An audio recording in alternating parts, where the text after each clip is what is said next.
அனைவருக்குமே வணக்கம். சற்று முன் கிடைத்திருக்கக்கூடிய ஒரு மிக மிக முக்கியமான செய்தி ஒன்று வெளியாகியுள்ளது. சற்று முன் ஸ்டாலின் கார் கண்ணாடி உடைப்பு, போலீஸ் குவிப்பு, பரபரப்பு இது மாதிரி செய்திகள் வெளியாகிருக்கு. ஸோ இன்று பார்த்தீங்கன்னா மதுரையில் பொதுக்கூட்டம் பொதுக்கூட்டம் நடைபெறுது. இந்த பொதுக்கூட்டத்தில் முதல்வர் ஸ்டாலின் பங்கேற்பதற்காக வந்திருந்த நிலையில் பார்த்தீங்கன்னா காரின் வழிவாக வந்திருந்தார். ஒரு 10 கிலோமீட்டர் டிஸ்டன்ஸில் இருந்து பார்த்தீங்கன்னா திமுகவுடைய கொடி பெரும் கோலாகலமாக மதுரையில் நடக்குது இல்லையா. ஸோ மதுரையினுடைய கோட்டையாக அதிமுக இருக்குது. ஸோ இருந்தாலுமே திமுகவுடைய கோட்டையாக மாற்றக்கூடிய சம்பவம் தான் இப்போ பார்த்தீங்கன்னா ஒரு மேலே நிறைய சம்பவங்கள் இந்த பொதுக்குழு பார்த்தீங்கன்னா திமுக தலைவர் ஸ்டாலின் அவர்கள் பேச போகிறாரு அப்படின்ற மாதிரி ஸோ எதிர்ப்புகள் வந்திருக்கக்கூடிய நிலையில் ஏற்கனவே பார்த்தீங்கன்னா அவங்க மதுரை அதிமுகவுடைய ஒரு கோட்டையாக இருக்குது. இந்த பொதுக்கூட்டத்துக்கு எந்த ஒரு நபருமே பார்த்தீங்கன்னா வராத இருக்கக்கூடிய நிலை இருந்திருந்த நிலையில் ஸோ திடீர்னு பார்த்தீங்கன்னா அங்கே இருக்க மக்கள் முதல்வர் ஸ்டாலினுடைய கார் கண்ணாடி உடைக்கப்பட்டதாக தகவல் வெளியாக இருக்குது. ஸோ இதை பற்றி இந்த வீடியோவில் நம்ம முழுமையாக பார்க்கலாம். ஸோ அதுக்கு முன்னாடி நம்ம சேனலுக்கு இப்போ தான் நீங்கள் முதல் முறையாக வந்திருக்கீங்க அப்படின்னா மறக்காமல் நம்மளுடைய சேனலை சப்ஸ்கிரைப் பண்ணி சப்போர்ட் பண்ணுங்கள். ஸோ வாங்க வீடியோக்குள்ளே போகலாம்.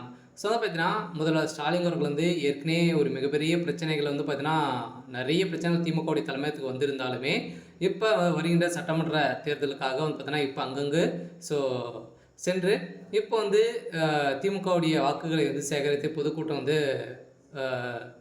நடத்துகிறாங்க. இந்த பொதுக்கூட்டத்தில் பார்த்தீங்கன்னா மதுரையில் இன்று நடைபெற்றுவது இந்த பொதுக்கூட்டத்தின் அடிப்படையில் தான் முதல்வர் ஸ்டாலினுடைய கார் கண்ணாடி உடைக்கப்பட்டதாக அவரை பார்த்தீங்கன்னா விரட்டி அடிக்கப்பட்டதாக சம்பவம் ஏற்பட்டிருக்கு. இந்த நிலையில் தான் திமுகவுக்கிடையே அங்கும் பரபரப்பை ஏற்படுத்தியிருக்கு. அங்கே அதிமுகவுடைய கோட்டையாக தான் மதுரை இருக்குது. இருந்தாலுமே இப்போ திமுகவுடைய கோட்டையாக மாற்றக்கூடிய அளவுக்கு தான் அங்கு பார்த்திங்கன்னா நிறைய நலத்திட்டங்களையும் வழங்க போகிறாங்க அப்படின்ற மாதிரி தகவல் வெளியாகி இருந்தாலுமே இப்போ முதல்வர் ஸ்டாலின் அவர்களுக்கு அங்கே இடம் கொடுக்காத அளவுக்கு அந்த மக்கள் பார்த்தீங்கன்னா இப்போ அனைவருக்குமே தெரியும் திமுக பிராடுகள் செய்கிறாங்க அப்படின்றத வெளிச்சம் போட்டு காட்டக்கூடிய நிலை இருக்குது. ஸோ இந்த நிலையில் தான் இப்போ மக்கள் அனைவருமே சேர்ந்து முதல்வர் ஸ்டாலின் அவர்கள் பார்த்தீங்கன்னா உள்ளே விடாமல் இப்போ விரட்டி அடித்ததாக தகவல் வெளியாக இருக்குது. ஸோ இந்த நிலையில் திமுகவுக்கு ஏற்பட்ட ஒரு மிகப்பெரிய அவமானமாக தான் இருக்குது. இருந்தாலுமே திமுகவுடைய கோட்டையாக மாற்றக்கூடிய அளவுக்கு மதுரை கிடையாது. மதுரையை பொறுத்தளவுக்கு அதிமுகவுடைய கோட்டையாக வைத்திருக்காரு. இருந்தாலும் இரு தரப்புக்கும் இடையே சில வாதங்கள் ஏற்பட்டிருக்கு. சரி, ஓகே, இன்னைக்கான அப்டேட் இதுதான். ஸோ மறக்காமல் நம்மளுடைய சேனலை சப்ஸ்கிரைப் பண்ணி சப்போர்ட் பண்ணுங்கள். தேங்க்யூ.